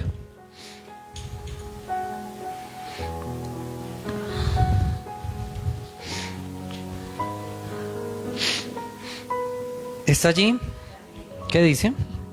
Dios mío, ¿por qué me has desamparado? ¿Por qué están tan lejos de mí? ¿Por qué estás tan lejos de mi salvación y de las palabras de mi clamor? Y había invocado esas palabras de angustia al Señor allí. Y uno diría, pero ¿qué pasó entonces? ¿El padre desamparó al hijo? ¿Lo abandonó? ¿Lo dejó? Y es que, mi hermano, Dios estaba allí y estuvo todo el tiempo con Jesús. El Padre todo el tiempo estuvo con Jesús. Lo que pasa es que tenemos que entender algo en estas palabras. Es que el Señor Jesús estaba en su condición 100% ¿qué? Hombre. Y Él estaba cargando con todo el pecado de la humanidad allí. Y Dios no podía tener comunión con ese pecado. Precisamente por eso hubo ese desprendimiento allí. Entendiendo que Él estaba en su condición 100% ¿qué? Hombre. No es que esa unidad inquebrantable del Padre, Hijo y el Espíritu Santo se haya perdido, nada. O que el corazón del Padre se haya apartado, no. Estaba, mi hermano, desamparado en su naturaleza humana porque Él estaba siendo hecho pecado. Jesús estaba, que no pecó en esa cruz, estaba siendo ¿qué? Hecho pecado. Eso es lo que dice Corintios, la segunda carta a los Corintios. Vaya allí rápidamente. Segunda carta a los Corintios, capítulo 5.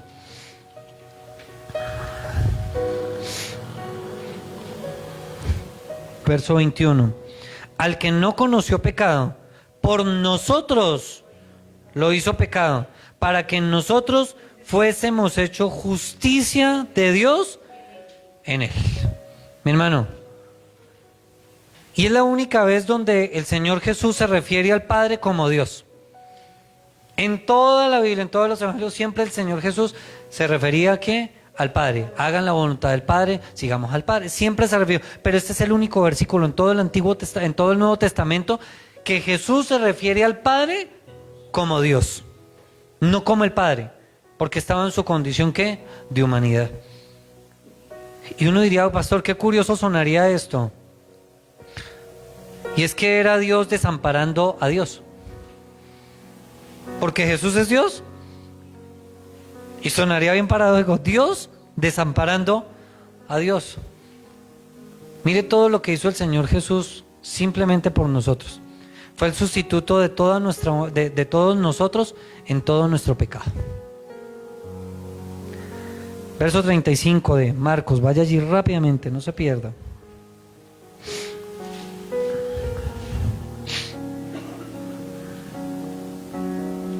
¿Ya llegó? 35, ¿qué dice? Y algunos de los que estaban allí decían al oírlo, mirad, llama ¿a quién? A Elías. Y corrió uno y empapando una esponja de vinagre y poniéndola en una caña le dio a ver diciendo, dejad, veamos si viene Elías a bajarle. ¿Alguien sabe qué pasó con Elías? Elías no murió. Elías fue que arrebatado. La escritura dice que el Señor simplemente en un torbellino lo desapareció y chao el amigo. Elías no murió. Y ellos dentro de sus creencias, dentro de su cultura, siempre que ocurría alguna situación como medio anormal, siempre estaban atentos. ¿Sería que Elías vino otra vez? Ellos siempre tenían pendiente, ¿sería que Elías vino? Y esta era una ocasión en la cual había burla, había desprecio y había una ironía. Pues ahora, mírenlo, esperemos a ver si Elías viene a bajarlo, si Elías viene a traerle algo de tomar. Y aquí habla acerca de ¿qué? Del vinagre. Y ya le habían nombrado un vinagre, que lo expliqué el domingo, ¿cierto? Que era como un somnífero, simplemente para que no sintiera nada. En este caso, le acercan una esponja con vinagre. Y es que este vinagre no tiene nada del otro mundo, mi amado hermano. Simplemente era vino del barato. ¿Vino del qué? Del barato. De lo más horriblito que había.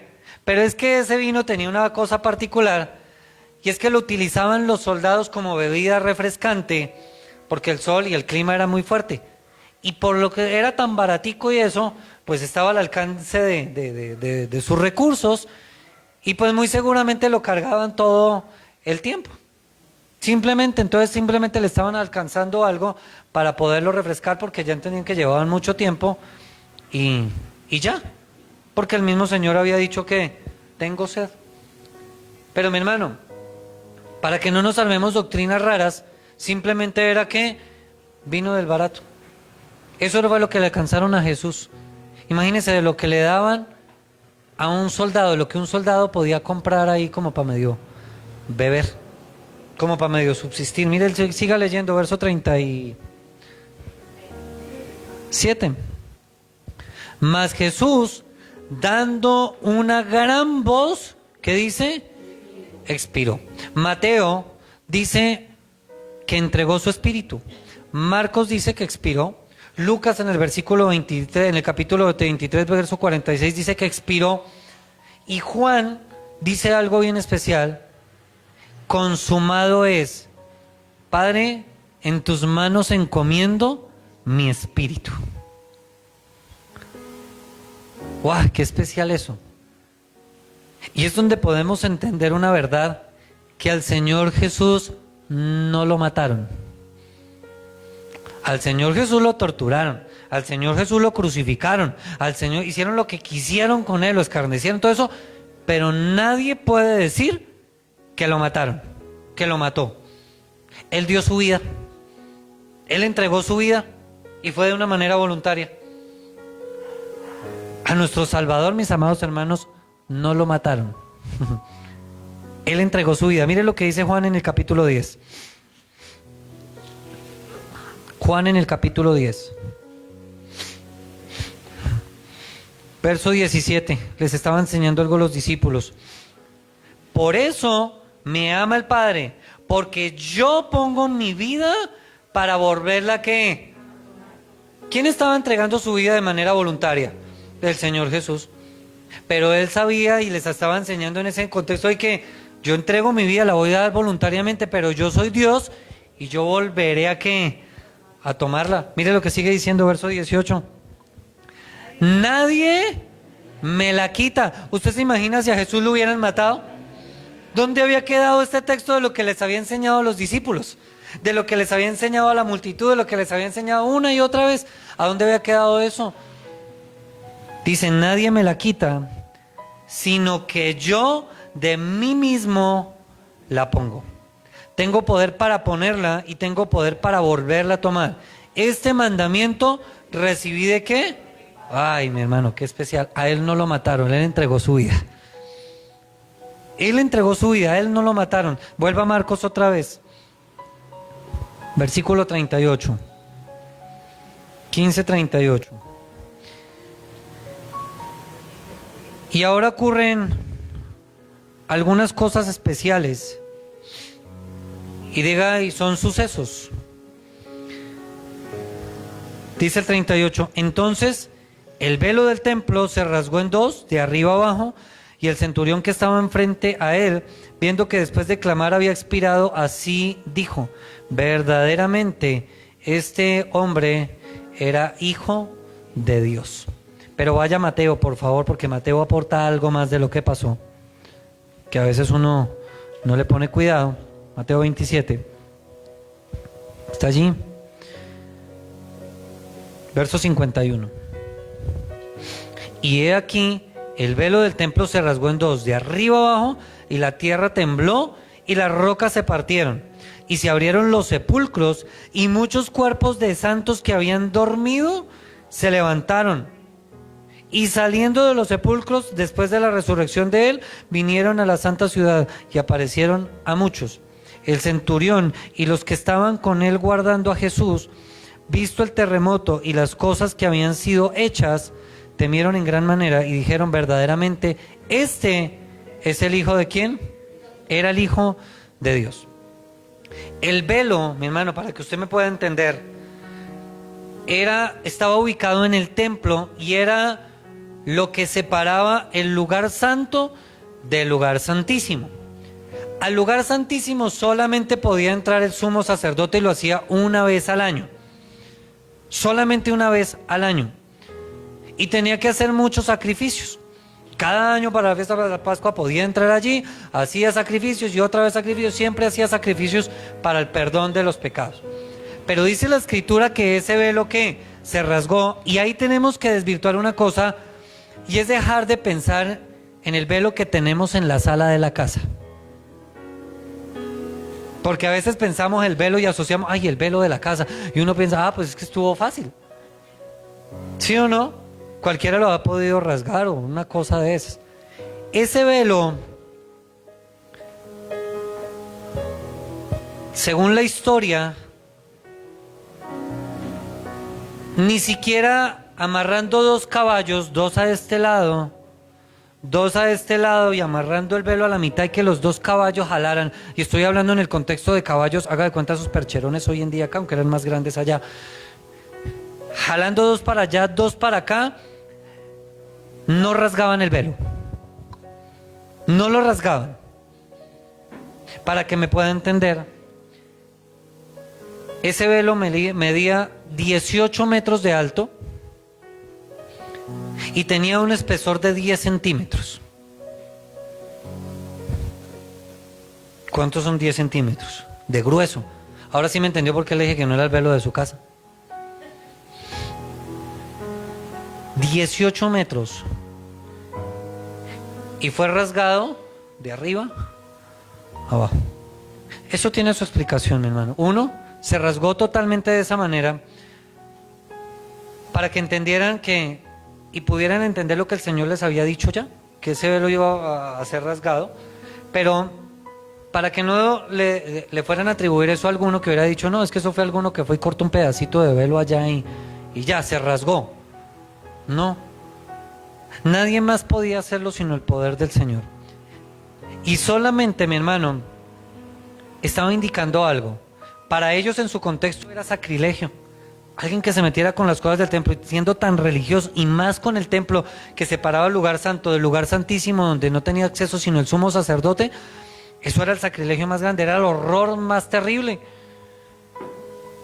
Y eso no nos indicaba una cosa diferente, a que de ahí en adelante tenemos acceso a Dios todas las veces que queramos, porque ya no hay velo que lo separe. Pero no solo eso, mi hermano, sino que con un solo sacrificio es suficiente para que nosotros podamos ir a la presencia del Padre, cuantas veces queramos. Pero tiene un significado especial. ¿Por qué de arriba abajo? ¿Por qué todo el velo? Porque aún el pecador más grande puede pasar sin ningún problema. Tiene acceso. O sea que no hay ningún pecador que no pueda decir, oiga, la puerta está muy chiquita, por aquí no alcanzo a pasar. No, todo el mundo tiene acceso allí, con una condición, si quiere, no más. Mi hermano, ¿cuántas veces hemos pecado y nos hemos alejado de Dios? Pero ¿cuántas veces hemos rechazado esa misericordia del Señor? En el Antiguo Testamento solamente el sumo sacerdote gozaba de eso, de ir al lugar santísimo, no más. Y una vez al año, mi hermano, usted tiene la disposición de la presencia del Señor cuando quiera. Las 24 horas del día, los 7 días de la semana, todas las semanas, todos los meses. Mi hermano, ¿cada cuánto usted aprovecha de esa bendición y de ese privilegio? Y el verso 39, allí en Marcos, aporta algo. Bueno, perdón, antes de que me pase allí, hay alguna serie de eventos que se presentan. Dice Mateo que el velo se rasgó igual que los otros evangelios, pero que la tierra tembló y que las rocas, ¿qué más?, se partieron. Y es que eso tenía un significado bien particular. Y es que esas rocas fueron más suaves que los corazones de los hombres que lo habían crucificado. Fue más fácil romper una piedra de esas que quebrantar un corazón de esos, porque no querían nada con el Señor. No les interesaba nada. Y hay algo particular que narra el verso 20, el 52. Y se abrieron los sepulcros y muchos cuerpos de santos que habían dormido, ¿qué hicieron? Se levantaron. O sea que dentro del sepulcro simplemente se despertaron. ¿Usted se imagina eso? Pero no se movieron de ahí. Ahí se estuvieron. O sea que estuvieron quietos ahí ¿por cuántos días? Por 3 días. Y sigue diciendo el 53, y saliendo de los sepulcros después de la resurrección de él, vinieron a la santa ciudad y aparecieron a muchos. Pero este texto, cuando habla de esos muertos que se levantaron, fue igual que Lázaro. Fue una situación muy similar. Se levantaron, el Señor los levantó para que otros los pudieran ver, pero iban a volver a morir. ¿Ya? Iban a volver a morir, ellos no iban a seguir ahí. No, el único que resucitó por la eternidad, ¿quién fue? Jesucristo. Pero ellos, el Señor les permitió que se levantaran para que muchos los vieran y otra vez iban a ¿qué? A morir. Esos no iban a ser eternos ahí resucitados. Pero mire lo que el Señor hace y tantas cosas que el Señor permitió para que entendieran que Él era el Salvador. Y el poder y la autoridad. Mire el verso 54. Y el centurión, de los que estaban con él guardando a Jesús, visto el terremoto y las cosas que habían sido hechas, temieron en gran manera y dijeron: verdaderamente este es el Hijo de ¿quién? Mire que el Señor permite cualquier situación con un solo propósito: con que le crean y poderlo salvar. El centurión, ¿cómo creyó? ¿Cómo confesó que era verdaderamente el Hijo de Dios? Cuando estaba aterrado y estaba en las últimas y vio que la cosa se empeoró, ahí sí se asustó. Marcos normalmente siempre nombra y lo llamó el Hijo de Dios, y estando el Hijo de Dios, y Marcos de hecho empieza así en el verso 1, principio del Evangelio de Jesucristo, Hijo de Dios. Siempre se refería de esa manera, siempre se refería de esa forma. Mi hermano, ¿qué nos enseña esto? Y es que tenemos a un Dios grande y poderoso que murió por nosotros en la cruz, pero que, mi hermano, fue suficiente una sola vez ese sacrificio. No pretendamos pensar en que tenemos que volver a bajar a Cristo de la cruz y volverlo a crucificar y volverlo a colgar y así hacer todo el tiempo. ¿Qué se hace en todas las Semanas Santas? Se crucifica a Jesucristo. Todas las semanas de todos los años usted ve que crucifican ¿a quién? Mi hermano, nosotros hemos entendido que Él murió una sola vez y solamente una vez fue crucificado y muerto. Solamente ¿qué? Una vez. Pero mi hermano, cuando miramos a Jesús, usted puede mirar esa imagen allí, a Jesús allí en la cruz.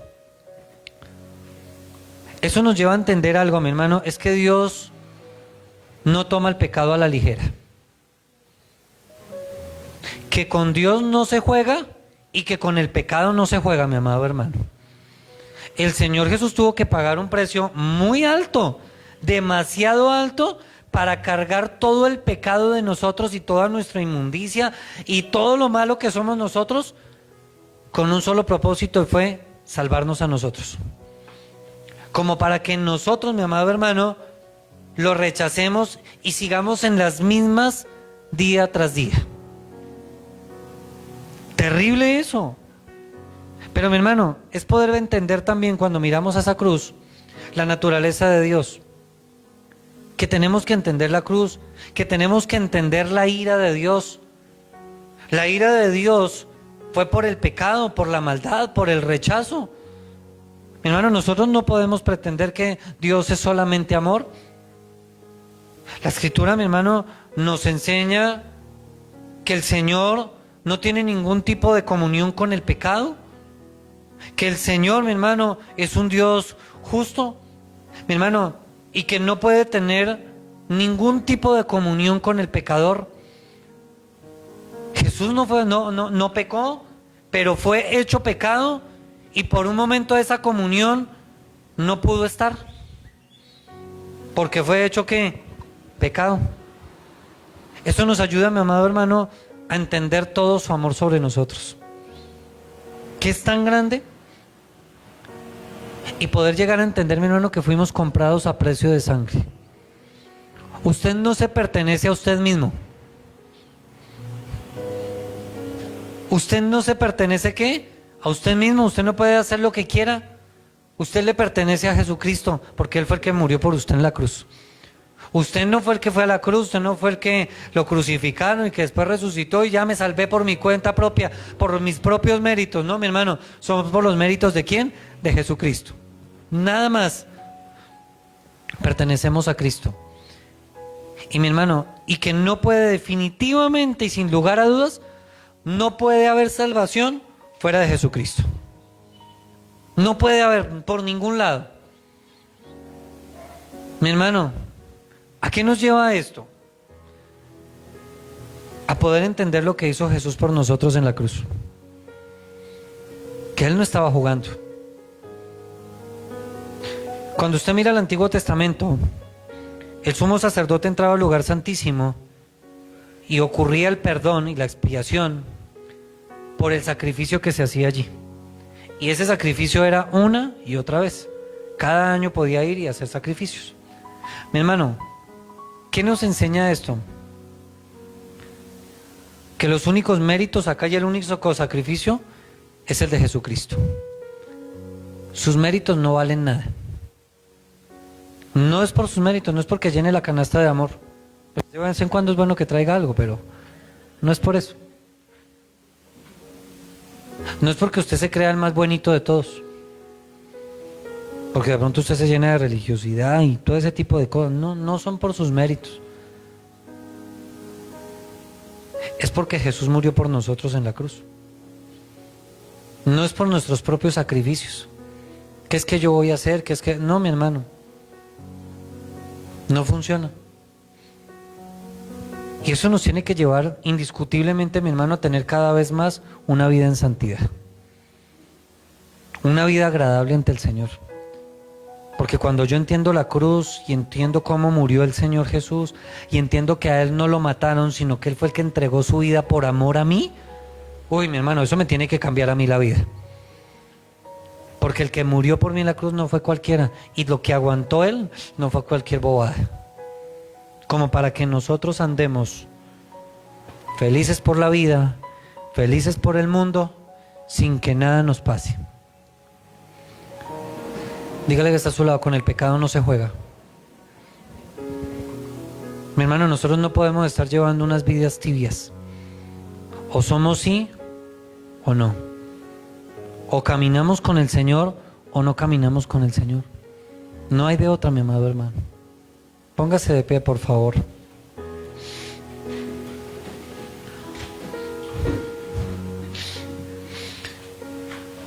En el único texto que se habla de sucesos particulares, cuando el Señor Jesús exclamó allí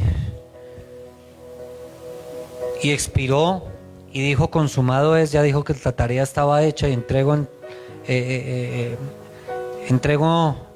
mi espíritu, Señor, te encomiendo mi espíritu. El único texto que habla de esos sucesos es Mateo, desde el versículo 51 al 53, del temblor, de lo que sucedió, de los muertos que se levantaron, todo eso. Y son cosas que quedan ahí como entre un paréntesis grande, y que son solo cosas que le pertenecen a Dios.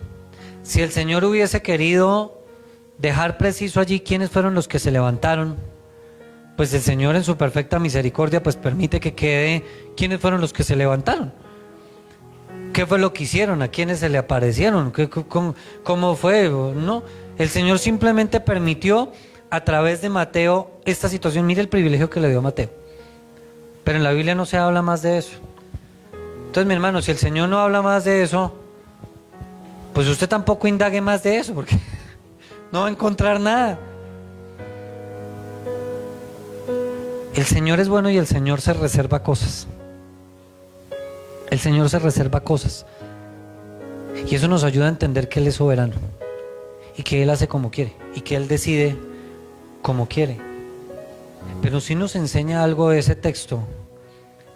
Es el poder tan grande que tiene Dios. El poder de transformar, el poder de cambiar.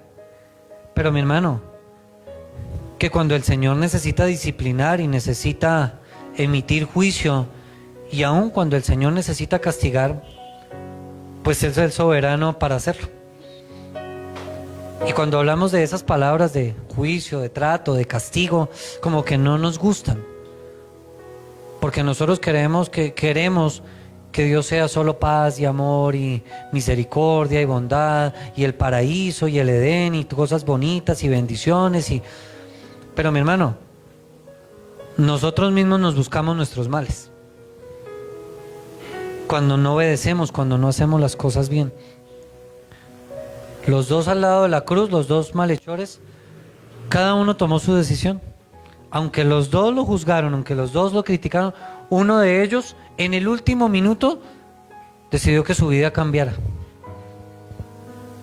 Mi hermano, el Señor no nos ha dado un último minuto, el Señor nos ha dado mucho tiempo para que nuestra vida sea diferente. Entonces cierre sus ojos, mi hermano, y oremos. Bendito Dios, en el nombre de Jesús, te damos muchísimas gracias por tu amor, por tu misericordia, mi buen Dios. Hoy te damos gracias, Señor Jesús, porque fuiste a la cruz. Gracias, Señor, porque gracias a ese sacrificio tuyo, donde tú fuiste quien entregó la vida, nadie te la quitó, Señor. Tú entregaste la vida, Señor, por amor a nosotros. Señor, fue el único y suficiente sacrificio. Pero, Señor, te pedimos que nos ayudes a valorarlo, a amar cada vez más ese sacrificio en la cruz, a amarte a ti cada vez más, Señor. Pero también te pedimos que nos perdones, porque muchas veces, Señor, no hemos apreciado eso, no lo hemos valorado y nos da lo mismo, Señor. Perdónanos aún porque, aunque cargaste por toda nuestra maldad y todo nuestro pecado, Señor, nosotros hemos pecado voluntariamente y hemos hecho las cosas mal adrede. Perdónanos, por favor, que tu misericordia se extienda de una manera especial, Señor. Hoy, Señor, te damos gracias por esa muerte en la cruz, porque tú fuiste quien cargó con todo nuestro pecado, con toda nuestra maldad. Señor, solo te pedimos que nos ayudes, que sigas confrontando nuestra vida, mi buen Dios. Gracias por dejarnos ver tu poder a través de la palabra, por dejarnos ver tus maravillas, tu grandeza, Señor. Por dejarnos ver, Señor, cómo tu palabra cada día, Señor, se confirma ella misma, Señor. Síguenos enseñando, mi buen Dios, síguenos ayudando. Y permite que cada día nos podamos enamorar de ti a través de esa cruz. Que nos podamos enamorar de ti cada vez más, Señor, por lo que hiciste en la cruz. Que podamos tener unas vidas que te agraden, unas vidas que te honren, unas vidas totalmente diferentes. Te damos toda la alabanza y la exaltación en el nombre de Jesucristo. Amén y amén. Dele un fuerte aplauso al Señor, mi hermano. Mis hermanos allí en la transmisión, un abrazo grande. Les esperamos mañana en el ayuno y el domingo aquí desde las 9 de la mañana. Un abrazo bien especial.